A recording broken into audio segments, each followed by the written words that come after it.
Hello, my friends.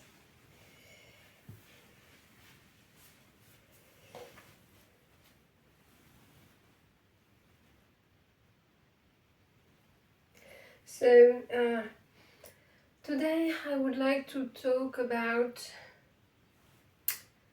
a kind of framework, or let's say a safe space, a safe environment that you can build up for yourself and for others, that is based on goodwill and on harmlessness, and that will for sure bring harmony and trust in your life and happiness.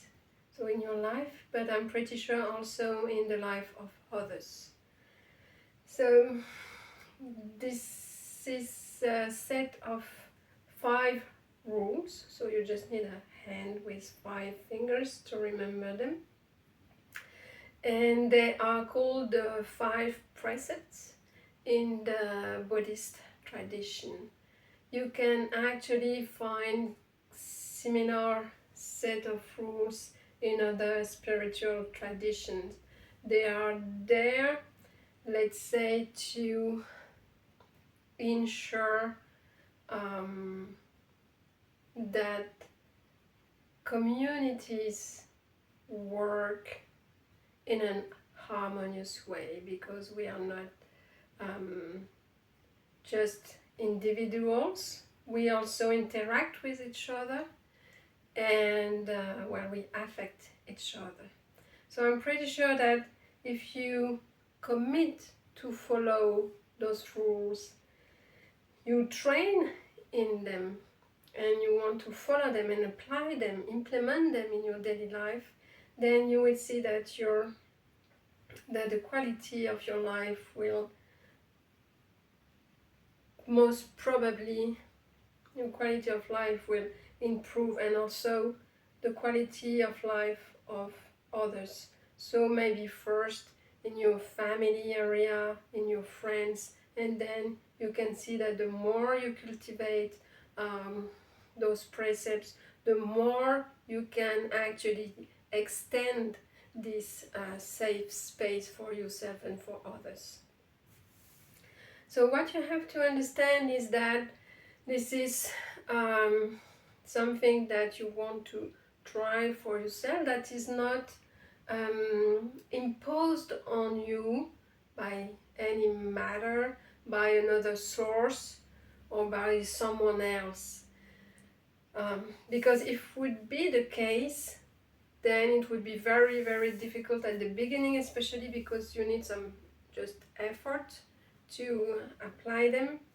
Then if you think that this is someone else asking you again to follow those rules, then it will be very difficult if it doesn't come from you, actually.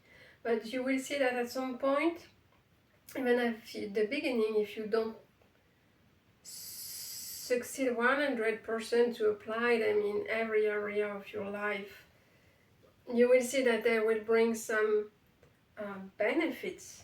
And then after some point, because you see the benefits by yourself, you experience the results of applying this kind of codex of behavior, then it won't be an effort anymore. It will become your character, I would say.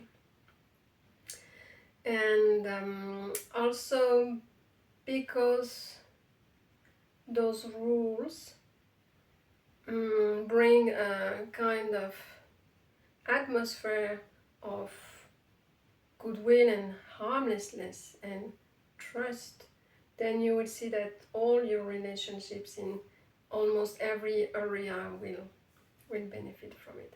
So I will first announce the 5 rules, the 5 precepts, and therefore, and after that I will just go one by one through them and try to give some examples how you can apply them in your daily life. Those rules are, for example, asked to be followed when you go to a Buddhist monastery for a retreat or for a Buddhist meditation center, for example, because they, once again, they ensure a kind of minimum safety for all members of the community, and it's also a way to uplift the heart in good qualities, in qualities of um, care, of respect, and even of love from the anonym of the anonymous person that just sit besides you. So the 5 precepts are, we can enhance them like this. So this is the abstaining from killing living beings, so animals, humans, any kind of beings, seen or unseen. Abstaining from stealing or from taking what is not given. Abstaining from sexual misconduct. Abstaining from lying, from false speech. And also abstaining from taking intoxicants, because they tend to cloud the mind. So let's start with the very first precept, that is abstaining from killing living beings, such as animals, humans, any kind of beings. Of course, I would say in our modern society, we know we are enough well behaved not to kill each other. Well, I don't know, but I know that in Europe, for example, where I live, it's quite safe place, and murders or attempts of murders are quite rare, or we don't feel life threatened very, very often. About killing animals, so for example, it goes also for very, very small animals, insects, and also spiders, or even very small flies, for example. So of course sometimes there are points that can be discussed when we call about parasites, for example, or mosquito with malaria, or things like this. But let's say that in general, you do not kill any living beings that is not directly life-threatening for you. As human beings, as organic beings, we have still this instinct in us that makes us fear certain animals, poisonous, such as still spiders or snakes. We don't like them, we feel that they are ugly, for example, so I've seen it over and over again that we just smash the spider because we don't like them. Or also flies, so we have this kind of tools when you can smash the fly because they are buzzing in your ear, and one can find them a bit annoying in summertime. But if you could abstain from that, that would be a very good start.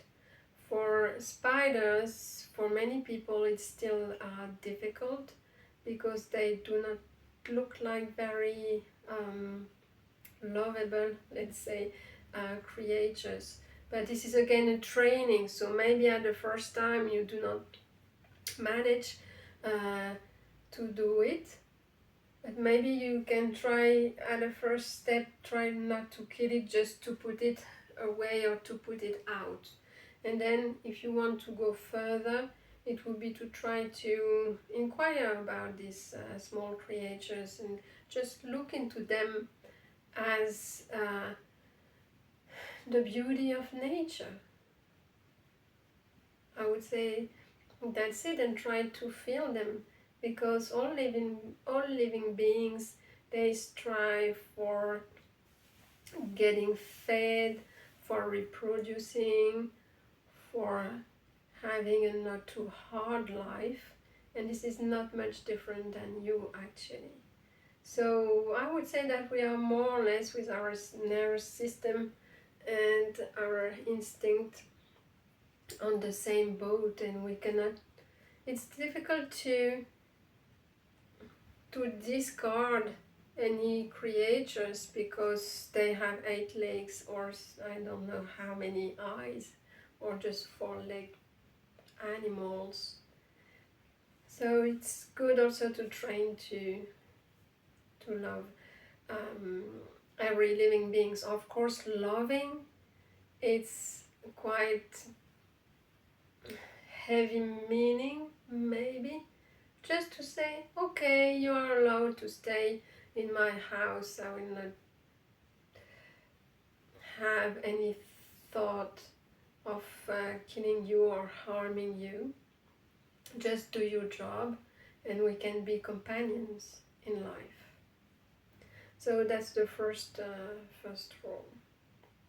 The second rule is abstaining from stealing, and to take what is not given. So what you can understand is that, of course, if you steal something, even if nobody's watch you, or if you're not caught by the police or by your boss or your superior, but you just take it for yourself, then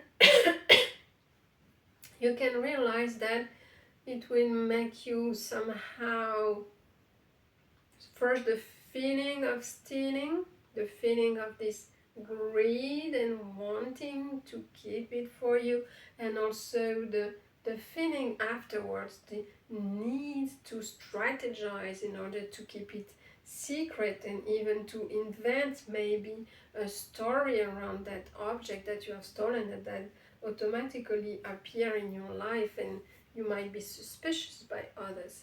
All of this will actually keep you away from having a calm mind, and it might be very difficult for you to just fall asleep, and having a good sleep is already a good quality of life. So of course we can say, I will not steal a car or something like this, but just maybe we can allow ourselves to steal some small objects, or when nobody is watching, just take something that is not given. So I had the example, if you work in an office or in a study, for example, and you need some things for home, you can think that you can take some pens or some pencils or some paper from work into your home to use it and to save up money. So this one can think about this kind of behavior. So it's better to abstain from that, from taking what is not given. Also, of course, if you start stealing around, people won't trust you much, and there is, at some point you might be caught actually, and this is a very unpleasant situation, of course, because your relationships are therefore strongly modified in a bad sense, I would say. So people don't want to work around you, or don't want to just trust you. So if you refrain from stealing and taking what is not given, then it will help you to really stay out of troubles where you work and where you live. The third precept is abstaining from sexual misconduct. So, what does it mean?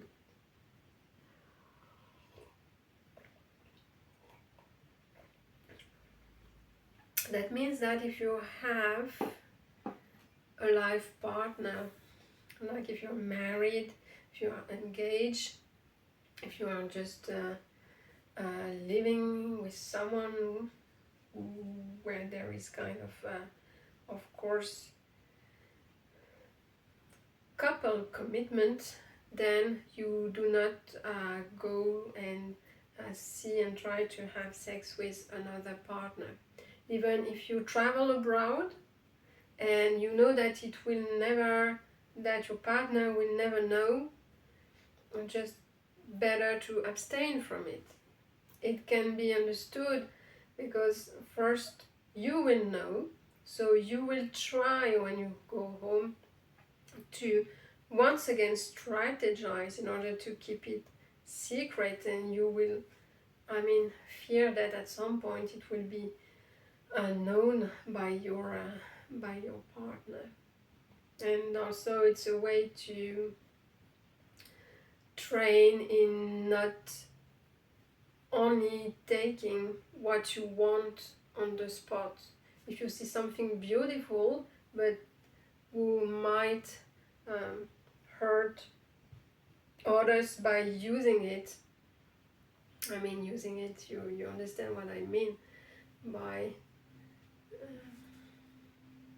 then better not to do it, okay? And once again it will just take you away from the peace of mind you can have if you do not do that, even if your relationship is not stable or is not very pleasant at the moment. Just better to train and abstaining from that. So it goes for couples and having affairs.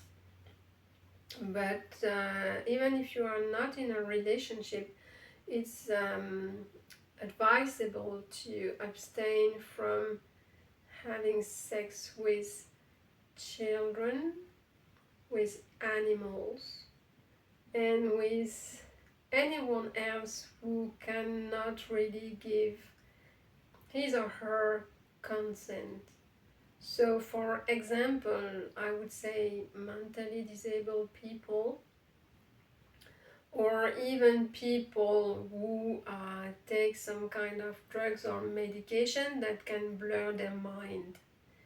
So of course people under alcohols or drugs, and also abstain from having intercourse with human slaves and with people, men or women, against money. If you try to abstain from doing that, then you will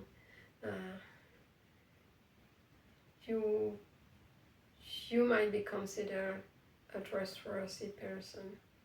And also for yourself, you can see that it will be quite easy to settle the mind if you have any kind of mindful practice or meditation, sitting meditation practice. The fourth rule is abstaining from lying.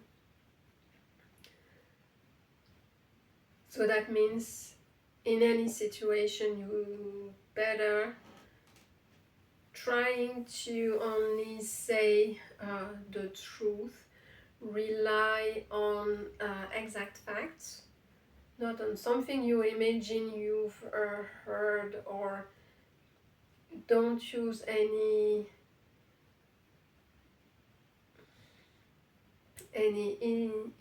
events that could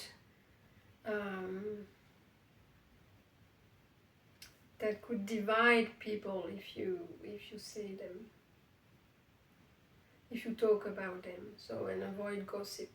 But about lying, that means even very small, very wide lies, I would say. When you want to just go faster or get what you want a bit faster, you say, okay, if I use that lie, I will, I will go through my way easier. Or also for kids, usually parents just use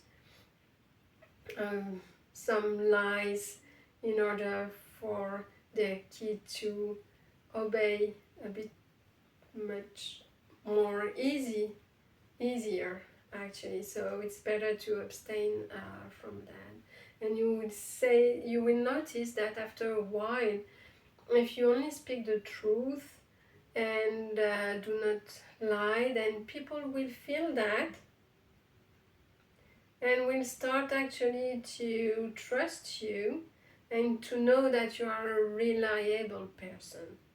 And even when there are eventually some responsibilities to take over, you might be asked actually to take care of certain things, because people just trust you. They can come to you and ask you, and they know that the information will be reliable, or you will not try to use words or to talk about things in order to get what you want.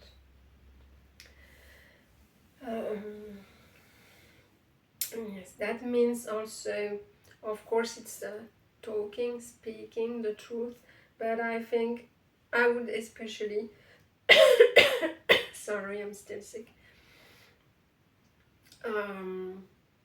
also apply these rules when you write something down, when you type something on your cell phone, text message, for example, or on social media when you write to someone or write a post.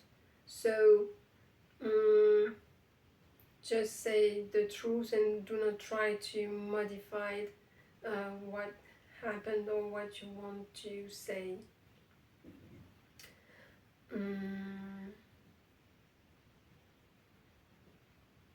Yes, because once again, if you really inquire, investigate into that action of trying to modify to make it more beautiful or to make it your way, you will realize that it's always a bit risky, I would say.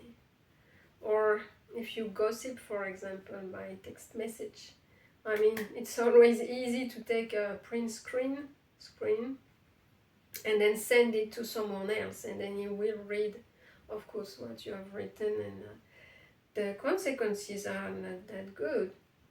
Alright, so it's better if you abstain from doing that, then you don't have to worry actually about anything. So it's a good way of living, I would say. You can sleep again quite well at night, not thinking about what if your friend tells the other friend about what you've told her or him. So it's just simplify everything, and then you have really much less worry, much less restlessness, and you don't need to think about how to protect what you have said, what you have done actually. The fifth precept is about abstaining from taking intoxicants that tends to cloud the mind. That means alcohol, drugs, and some people also like to add to that list video games. So about alcohol, it's quite a sensitive topic, especially I know that in France we are very used to drink wine at any event. People can tell you, of course, if I drink 1 glass of wine every evening after work just to relax, or once in a while during weekends, then maybe it won't hurt me so much. So why would I stop completely drinking alcohol? Well, once again, it's up to you to see, to try not to drink at all and see what are the consequences. I would say that the risk is that as we are human beings, weak creatures, we have the tendency, if there is 1 glass of wine coming, and if it's good wine or any kind of alcohol, and we are very stressed, and because we don't know really how to deal with stress, if you don't have the proper technique, of course, if a second glass of wine comes, we might accept it, and the third one. And as you might have experienced yourself, then it's difficult to make very clear, conscious decisions. You might say something, just do something that you might regret the day after when you wake up. So by just putting away the source of I would say dizziness, then you if you pay attention consciously, then you can train in always speaking and acting consciously, and then without having remorse the day after. And also, of course, alcohol might not be very good for the body, and if you like the taste of it, well, the taste maybe lasts 5 minutes, so it's just 5 minutes. If it's very difficult at the beginning, what you can do is to say, okay, this bottle of wines, instead of, because the alcohol is very expensive, then you can say, okay, I put that money, I save up that money and I will give it to people in need. That means that you will once again bring out some heart qualities, generosity, and also this willingness to help others thanks to your training. So it can help you at the beginning. For not taking drugs, well, it seems a bit more obvious because the effects are much stronger. And also for video games, so it's again a topic that has to be discussed. I would say that video games are there to, let's say, make work the economy, and therefore they are often, I don't know all of them, but they are often based on level up your character, bringing new skills, developing as much as possible in order to succeed and manage to finish the next quest. So it's always having more things, eventually pay for shortcuts and pay if you want to increase or level up and then continue. That means it's based on greed, and also you often have to virtually kill other creatures or to battle. So of course some players would say that if they play online, for example, they are among a community and this is how they make friends. So I can understand, but how much are you absorbed into the video game, and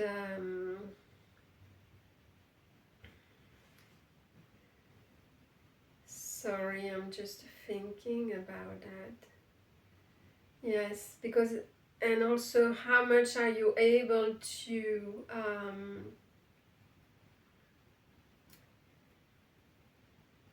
not tense when you play, because I've seen also people using very fast keyboard or mouse.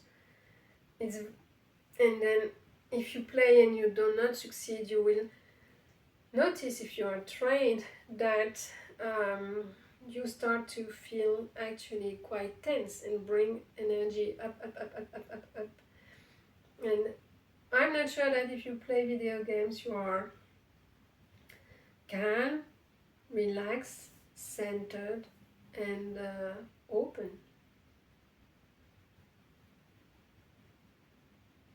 So it's something to be discussed, of course, and to try for yourself. If you play video games and then stop playing, how it will change the quality of your life. So I will just sum up rapidly the 5 precepts.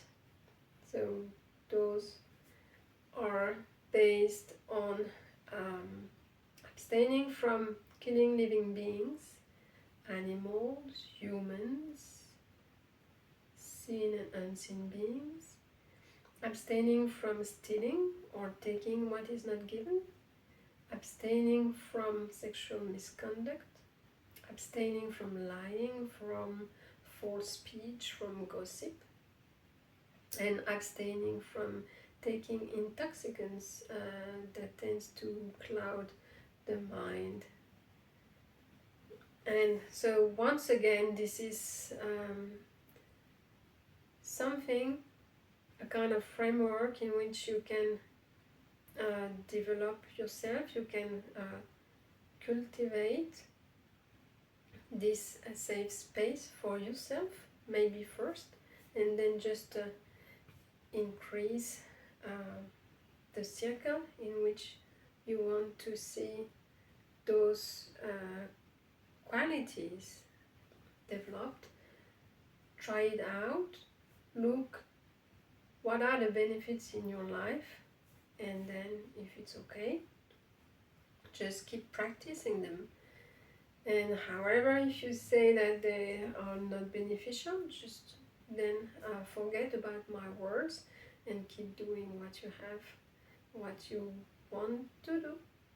So I hope that these explanations were beneficial for you, and I wish you, my friends, a nice day.